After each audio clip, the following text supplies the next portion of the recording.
seperti biasa ada UTS dan ada UAS. Nah, bila yang nggak perlu nanti kami kasih tugasnya.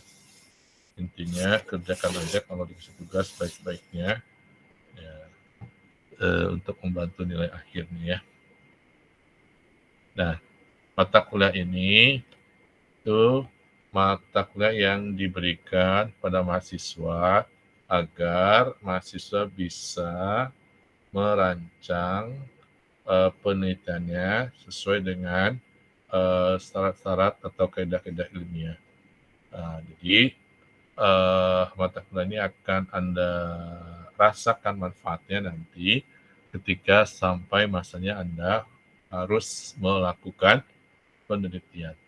Ya, kapan tuh? Ada yang sudah? Ada yang sudah atau semuanya belum? Kenapa, Pak? Jadi Anda akan merasakan manfaat langsung dari mata kuliah ini ketika tiba masanya Anda melakukan penelitian. Sudah belum? Belum, Pak. Belum ya. Kapan tuh kira-kira Nisa? Semester ini, Pak. Oh, semester ini. Ya, jadi nanti saya akan rasakan ya manfaat dari mata kuliah ini ya. Yang lain gimana? Sama Pak, kayak Kak Anissa.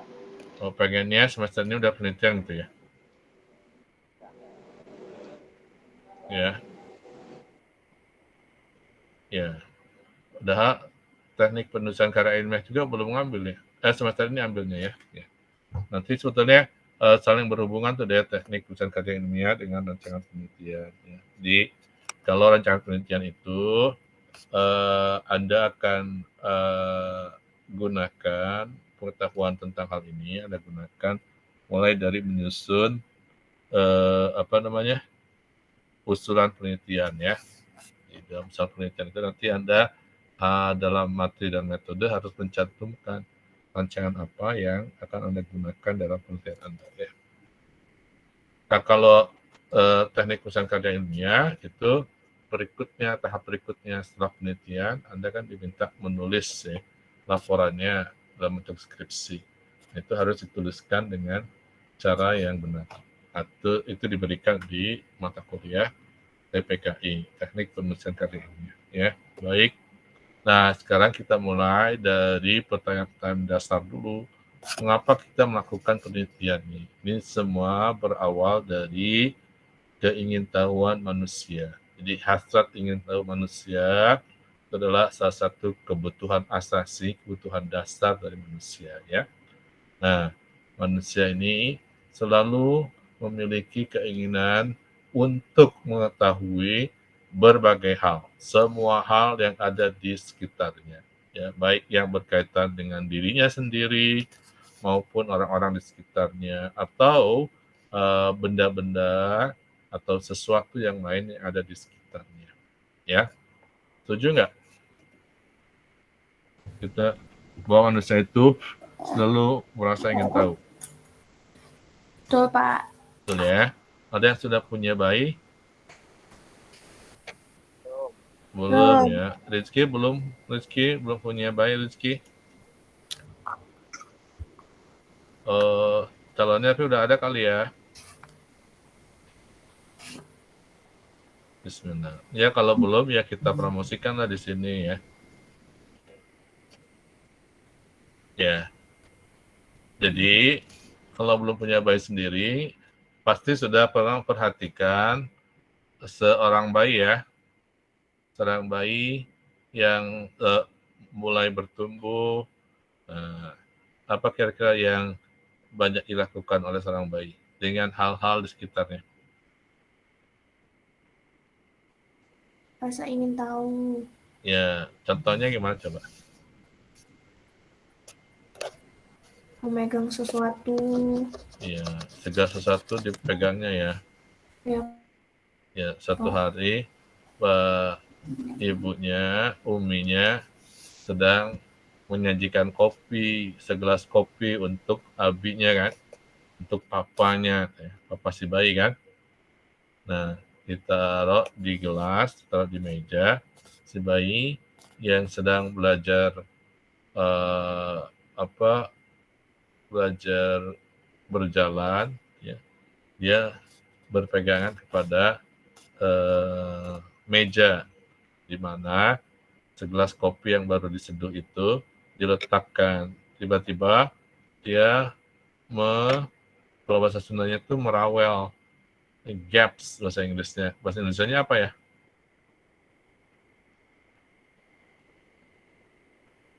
Tahu nggak? Ya, susah-susah. Ya, pakai aja kata kerja memegang gitu ya. Ya, Memegang gelas itu. Ya, dia nggak tahu ada apa di gelas itu ya. Nah, langsung ketika dia pegang, karena air kopinya itu baru diseduh banget, masih panas. Nah, apa yang terjadi?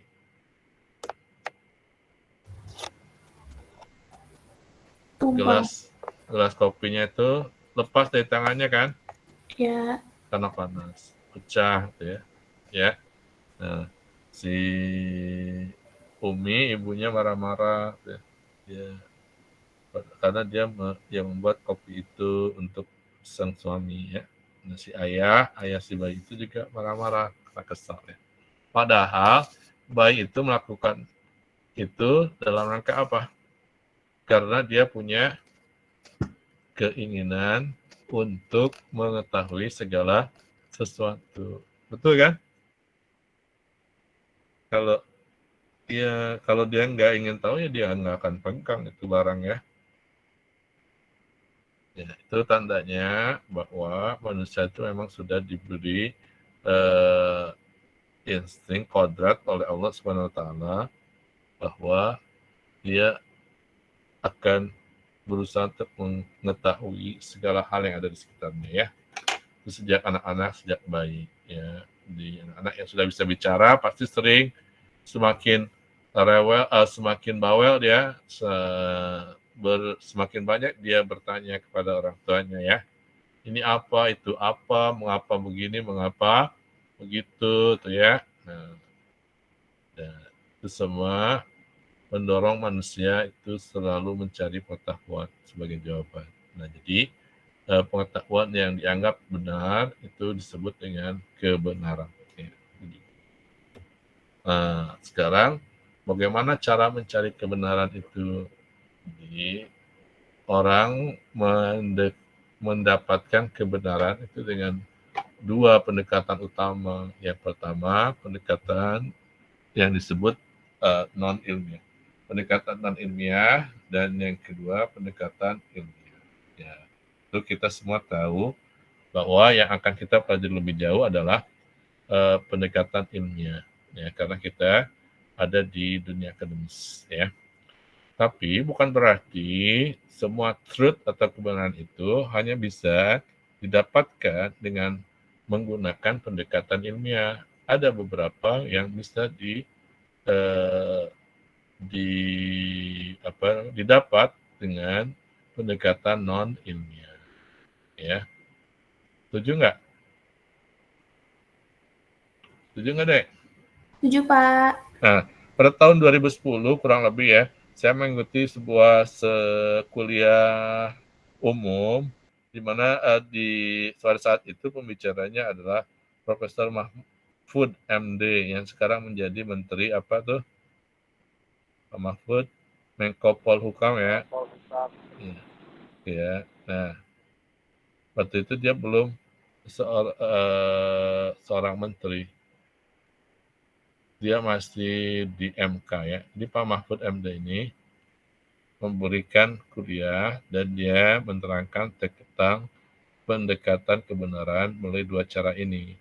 Nah, satu contoh yang dia berikan tentang bagaimana orang bisa mendapatkan kebenaran dengan jalur atau pendekatan non ilmiah. Ya, jadi dia kasih contoh, dia bilang suatu hari dia menghadiri sebuah seminar yang diadakan oleh para lawyer atau ahli hukum ya. Nah, jadi pengacara. Jadi dia mengatakan waktu itu pada saat itu katanya sedang ramai-ramainya peristiwa santet. Banyak orang yang mati terbunuh ditengarai karena ulah para penyantet, dukun santet. Pernah dengar nggak santet, Dek?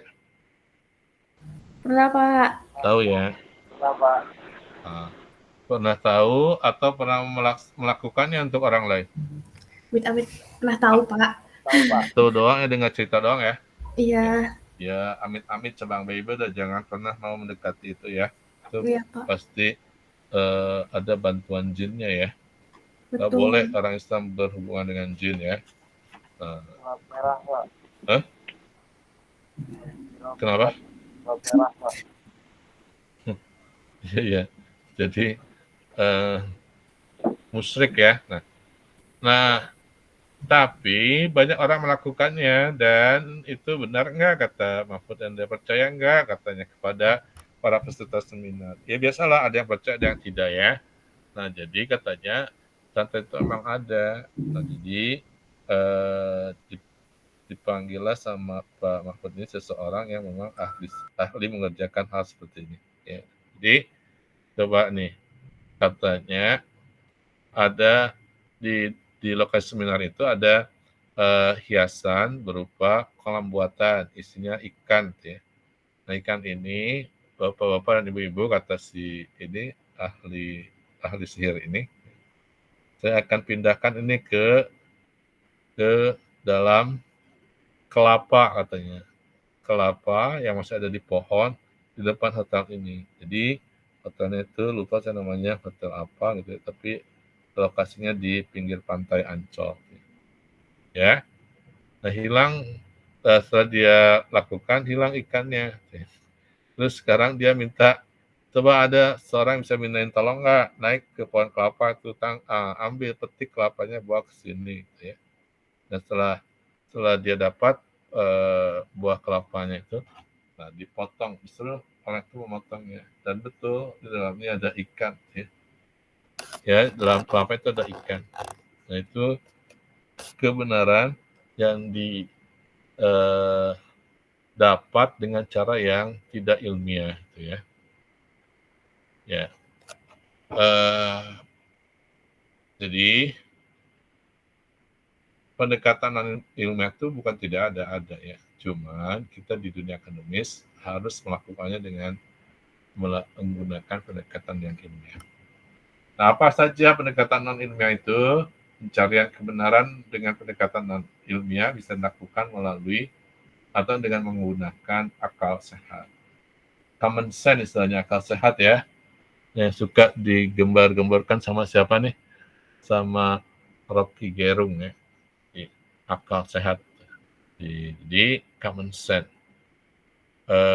Contoh akal sehat itu seperti ini. Kalau Anda mau menyewa mobil dari rental, ya, seringkali kalau agak jauh perjalanannya, penggunaannya, mereka meminta Anda menyiapkan apa deh?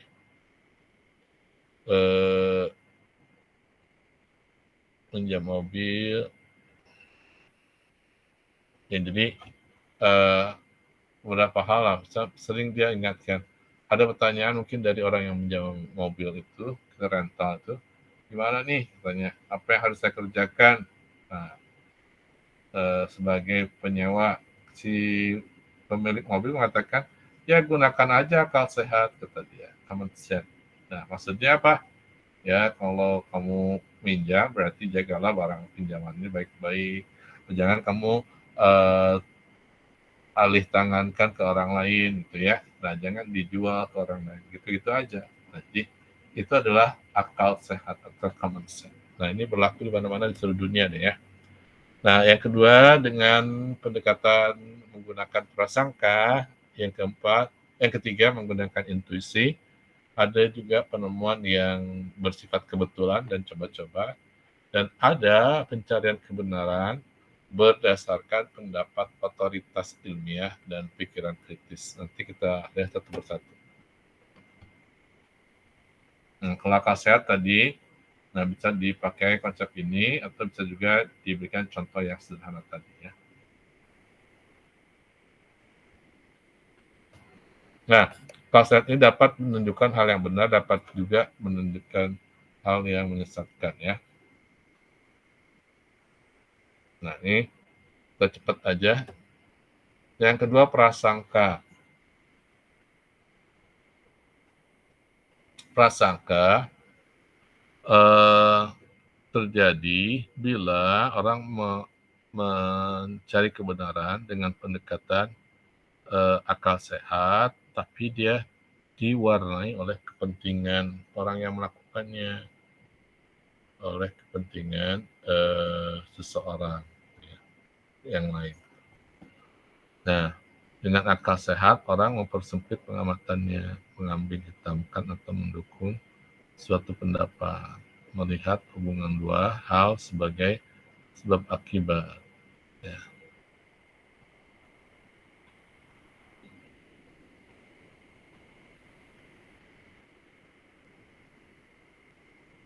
Nah, kenapa jadi sebab akibat ya? Salah ya. Nah, jadi dengan akal sehat orang ya sekali lagi mempersempit pengamatannya, mengamping hitamkan atau mendukung satu pendapat, melihat hubungan dua hal sebagai sebab akibat, nah yang langsung dan sederhana. Membuat generalisasi yang terlalu luas. Nah, itu prasangka. Jadi bedanya dengan akal sehat, kalau prasangka itu ada pelibatan kepentingan di situ, vested interest. Ya. Kemudian pendekatan intuitif, menggunakan intuisi. Intuisi itu apa? Intuisi itu satu kemampuan yang diperoleh berdasarkan pengalaman ya seseorang akan sesuatu. Itu namanya intuisi. Nah, seorang pengusaha berpengalaman, nah dia bisa perkirakan bagaimana kondisi ekonomi atau keuntungan yang dia bisa peroleh melalui perusahaannya itu ya di tahun yang akan datang. Nah, dia bisa memperhatikan kondisi apa yang terjadi saat ini ya, yang membuat apa yang dikatakan tadi itu bisa diperoleh atau tidak berdasarkan intuisinya karena dia sudah banyak pengalaman. Ya. Memang pendekatan ini sangat sukar dipercaya karena tidak terdapat langkah-langkah yang sistematis dan terkendali. Jadi satu contoh yang sangat populer tentang penemuan yang terjadi tanpa rencana, ya tidak sistematis. Ini contohnya adalah penemuan kina. Kina tahu kina? Enggak, Pak. Nah, kina itu obat malaria deh. Bahasa Inggrisnya quinine, ya. Quinine. Oh, kini. Jadi dia obat malaria. Jadi orang yang menderita malaria atau orang yang sebelum pergi ke suatu tempat yang banyak terdapat lalat penyebab amonia, itu seringkali dianjurkan meminum obat ini. Nah, di obat kina ini ditemukan tidak sengaja dengan cara coba-coba. Kebetulan, jadi kalau nggak salah ada tuan botanis namanya Yung Hun ya. Yung Hun ini suatu hari di rumahnya tempat dia berdiam itu dia menderita demam, ya, panas badannya ya, suhu badan tinggi, demam. Nah, dia udah kayak bisa stok air, dia mencari ke ada semacam danau atau setu kecil di sekitar rumahnya ya. Nah, airnya jernih, bersih, bisa dimanfaatkan untuk air minum. Tapi pada hari itu dia sedikit terkejut. Kenapa? Air yang diambil dari danau di sekitar rumahnya itu untuk keperluan air minum dia ternyata rasanya pahit sekali ya. Tapi setelah minum itu demamnya hilang, suhu tubuhnya terus kembali normal ya. Nah, karena ini seorang botanis peneliti, maka dia mulai bertanya, ya pasti ada sesuatu nih di tanah yang diperoleh dari tempat lain itu. Ya. Nah, maka Ada satu hal yang terlupa. Di tempat dia mengambil air itu ternyata ada satu pohon tumbang deh. Batang pohon tumbang, daun-daunnya ya, cabang-cabang daunnya. Nah, itu menyebabkan air di mata itu, tempat itu menjadi atau membantu terlarutnya zat-zat aktif yang ada di batang pohon dan dedaunannya itu. Ya, dari pohon kina tadi. Dari situlah kemudian Jung Kun melakukan penelitian dan menyatakan bahwa kina adalah obat malaria. Ya. Malaria ya, bukan malarindu. Ya, itu kebetulan. Jadi penelitian yang terdahulu banyak yang di penemuan-penemuan terdahulu banyak yang didapati dengan cara yang seperti ini. Nah, kemudian pencarian kebenaran secara non-ilmiah berdasarkan pendapat otoritas ilmiah dan pikiran kritis. Siapa otoritas ilmiah itu? Adalah orang yang telah menempuh pendidikan tertinggi dengan pengalaman kerja ilmiah di satu bidang. Ya, jadi pendapat mereka itu sering dianggap sebagai benar tanpa diuji lagi. Karena orang sudah, wah menurut profesor ini katanya begini-begini, kita langsung terima. Padahal belum tentu kan. Ya. Jadi karena orang merasa bahwa si Anu itu sangat kritis dan pendidikan sangat tinggi sehingga dia jangan mempunyai otoritas untuk menyatakan ini. Ya. Nah itu pendapat otoritas ilmiah dan pikiran kritis. Ya. Nah, sekarang kita lanjutkan minggu depan aja deh ya. Udah ngantuk banget nih.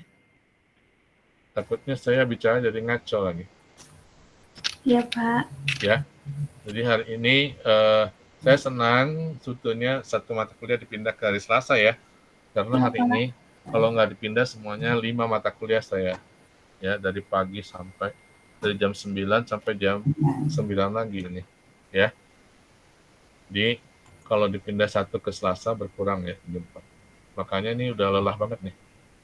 Ya. Nanti kita lanjut minggu depan aja ya. Yang penting sekarang sudah terisi sesinya dan kita sudah sepakat mulai pekan depan kita pindah ke Selasa supaya semua bisa ya. Oke? Oke, Pak. Ya. Untuk Ada pertanyaan dulu nggak? Ki, ada yang mau ditanya nggak? Esperanca, Raihan, Yusia, Untuk Putri. absensi belum ada ya? Ada ya. Nantilah kalau udah terenroll semua bisa diabsenkan nanti ya. Yang penting hari ini hadir. Ya. Baik, Pak. Nanti saya screenshot ini ya. Untuk dikirim ke WA kita ya. Putri masih ada di situ, Putri? Masih, Oh, Pak. kira udah tidur. Belum ya? Bisa tidur jam berapa, Mbak Putri? Putri? Jam 11 biasanya. Masya Allah. Larut sekali ya. Ya, tapi jangan lupa tidur ya. Oke, Raihan, Rizky, Esperanca, Yusya, Nisa, dan Putri. Sampai di sini dulu ya. Iya, Pak. Nah, makasih. Ya. Yuk, Terima banyak, Pak. mohon maaf ya. Wassalamualaikum.